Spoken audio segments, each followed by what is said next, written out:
जी दोस्तों इस ਵੇਲੇ ਅਸੀਂ ਪਹੁੰਚੇ ਹਾਂ ਸਟੇਸ਼ਨ ਲਾਹੌਰ ਸਟੇਸ਼ਨ ਦੇ ਨੇੜੇ ਗੁਰਦੁਆਰਾ ਸਿੰਘ ਸਿੰਘਣੀਆਂ ਦੇ ਨਾਮ ਤੋਂ ਗੋਲਡੀ ਮੱਲੀ ਸਾਹਿਬ ਨਾਲ ਬਾਈ ਸਾਹਿਬ ਇੱਥੇ ਮਿਲੇ ਤੇ ਥੋੜਾ ਜਿਹਾ ਇਸ ਦੇ ਇਤਿਹਾਸ ਬਾਰੇ ਤੁਹਾਨੂੰ ਅਸੀਂ ਦੱਸਦੇ ਜਾਂਦੇ ਹਾਂ। ਬਾਈ ਜੀ ਕੁਝ ਦੱਸੋ ਪਲੀਜ਼। ਵਾਹਿਗੁਰੂ ਜੀ ਕਾ ਖਾਲਸਾ ਵਾਹਿਗੁਰੂ ਫਤਿਹ ਜੀ। ਇਹ ਇਤਿਹਾਸਿਕ ਖੂਹ ਹੈਗਾ ਜਿਹੜਾ ਤੁਸੀਂ ਦੇਖ ਸਕਦੇ ਹੋ।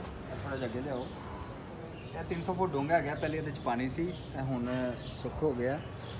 ਇਹਦੇ 'ਚ ਬੀਬੀਆਂ ਨੇ ਛਾਲਾਂ ਮਾਰ ਕੇ ਆਪਣੀਆਂ ਜਾਨਾਂ ਬਚਾਈਆਂ ਨੇ ਜਦੋਂ ਉਹਨਾਂ ਨੇ ਮੁਗਲਾਂ ਨੇ ਜ਼ੁਲਮ ਕੀਤਾ। ਬੀਬੀਆਂ ਨੇ ਛਾਲਾਂ ਮਾਰ ਕੇ ਜਾਨਾਂ ਬਚਾਈਆਂ, ਆਪਣੇ ਬੱਚੇ ਵੀ ਨਾਲ ਹੀ ਲੈ ਗਈਆਂ ਬੀਬੀਆਂ। ਇਹਦੇ ਨਾਲ ਹੀ ਅਸੀਂ ਥੱਲੇ ਜਾਵਾਂਗੇ ਜਿਹਦੇ ਵਿੱਚ ਚੱਕੀ ਹੈ ਔਰ ਜੇਲ੍ਹ ਆਏਗੀ ਸਾਡੇ। ਆ ਜਾਓ। ਇਹ ਸਰ ਕਿਸ ਟਾਈਮ ਪੀਰੀਅਡ ਕੀ ਹੈ? ਮੁਗਲ ਟਾਈਮ ਪੀਰੀਅਡ ਕਿਉਂਕਿ ਬਹੁਤ ਲੰਬਾ ਹੈ। 1748 ਦੀ ਗੱਲ। 1748 ਜੀ 1748। ਠੀਕ ਹੈ। ਇਹ ਜੇਲ੍ਹ ਹੈ ਜੀ। ਇਹ ਜੇਲ੍ਹ ਹੈਗੀ ਜੀ ਭਾਈ ਸਾਹਿਬ, ਜਿੱਥੇ ਬੰਦ ਰੱਖਾ ਗਿਆ ਉਹਨਾਂ ਨੂੰ। ਜੀ ਜੀ।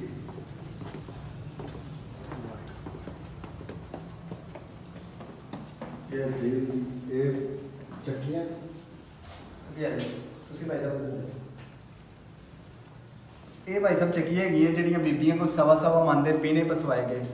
ਜਿਹੜੀਆਂ ਬੀਬੀਆਂ ਨਹੀਂ ਸੀ ਪੀ ਸਕਦੀਆਂ ਉਹਨਾਂ ਦੀ ਹਿੱਕ ਤੇ ਰੱਖਦੇ ਰਹੇ ਨੇ ਤੇ ਬੱਚਿਆਂ ਨੂੰ ਮਾਰ ਕੇ ਗਲੇ 'ਚ ਹਾਰ ਪਾਉਂਦੇ ਰਹੇ ਨੇ। ਤੇ ਇਹ ਮੀਰ ਮਨੂ ਦੀ ਪੁਰਾਣੀ ਜੇਲ੍ਹ ਜਿੱਥੇ ਆਪਾਂ ਖੜੇ ਆ। ਇਹ ਪਹਿਲੇ ਜੇਲ੍ਹ ਕਾਫੀ ਲੰਮੀ ਹੁੰਦੀ ਸੀ ਲੇਕਿਨ ਕੁਝ ਹਿੱਸਾ ਮਖਸੂਸ ਹੁਣ ਬਚਵਾਇਆ ਗਿਆ ਜਿਹੜੀਆਂ ਆਪਣੇ ਬਾਹਰੋਂ ਸੰਗਤਾਂ ਆਉਂਦੀਆਂ ਨੇ। ਇਹ ਬਾਅਦ 'ਚ ਥੋੜੀ ਮੇਨਟੇਨ ਕੀਤੀ ਗਈ। ਜਿਹੜੀ ਤੁਸੀਂ ਪੁਰਾਣੀ ਦੇਖ ਸਕਦੇ ਹੋ ਇਹ ਜੇਲ੍ਹ ਦੀ ਮੋਟੀ ਦੀਵਾਰ ਜਿਹੜੀ ਸ਼ਾਹੀ ਕਿਲੇ 'ਚ ਇੱਟ ਲੱਗੀ ਹੈ।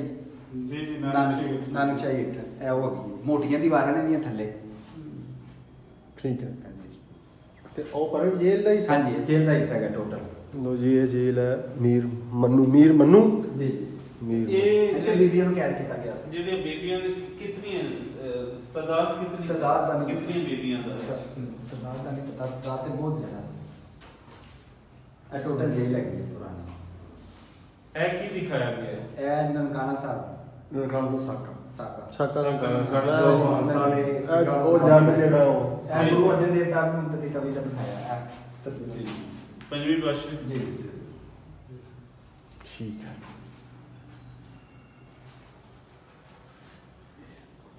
ਜੀ ਹਾਂਜੀ ਅਸੀਂ ਹੁਣ ਆ ਗਏ ਹਾਂ, ਬਾਹਰ ਆ ਗਏ, ਉੱਪਰ ਆ ਗਏ ਤੇ ਇਹ ਹੈ ਗੁਰਦੁਆਰਾ ਸਿੰਘ ਸਿੰਘਾਂ ਦੀ ਮੇਨ ਬਿਲਡਿੰਗ।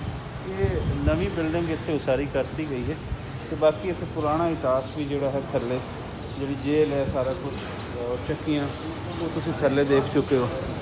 ਦਿਖਾ ਦਿਓ ਜਿਹੜੇ ਕੋਈ ਦੋਸਤ ਇੱਥੇ ਆਉਣਾ ਚਾਹੁੰਦੇ ਨੇ ਜਿਨ੍ਹਾਂ ਨੂੰ ਕੋਈ ਪਤਾ ਨਹੀਂ ਹੈ। ਇਹ ਰੇਲਵੇ ਸਟੇਸ਼ਨ ਲਾਹੌਰ ਦੇ ਬਿਲਕੁਲ ਨਾਲ ਹੈ। ਲੋਹਾ ਬਾਜ਼ਾਰ ਦੇ ਅੰਦਰ ਤੁਸੀਂ ਕੋਈ ਇੱਕ ਲਾਂਘ ਆਓਗੇ ਤੇ ਸੱਜੇ ਹੱਥ ਤੁਹਾਡੇ ਇਹ ਗੁਰਦੁਆਰਾ ਆ ਜਾਏਗਾ। ਇੱਕ ਇਤਿਹਾਸਿਕ ਗੁਰਦੁਆਰਾ ਹੈ। ਇਹਦੇ ਨਾਲ ਬਹੁਤ ਸਾਰੀਆਂ ਚੀਜ਼ਾਂ ਜੁੜੀਆਂ ਹੋਈਆਂ। ਅਜੇ ਤਾਂ ਅਗਰ ਤੁਸੀਂ ਉਹ ਖੱਬੇ ਹੱਥ ਜਿਹੜੀ ਉਹ ਬਿਲਡਿੰਗ ਹੈ ਪੁਰਾਣੀ ਉਹ ਵੀ ਨਾਲ ਥੋੜੀ ਜਿਹੀ ਦਿਖਾ ਦਿਓ ਲੋਕਾਂ ਨੂੰ। ਇਹ ਸਾਹਮਣੇ ਜੇਲ੍ਹ ਹੈ ਜੀ ਮੀਰ ਮਨੂ ਜੀ ਦੀ।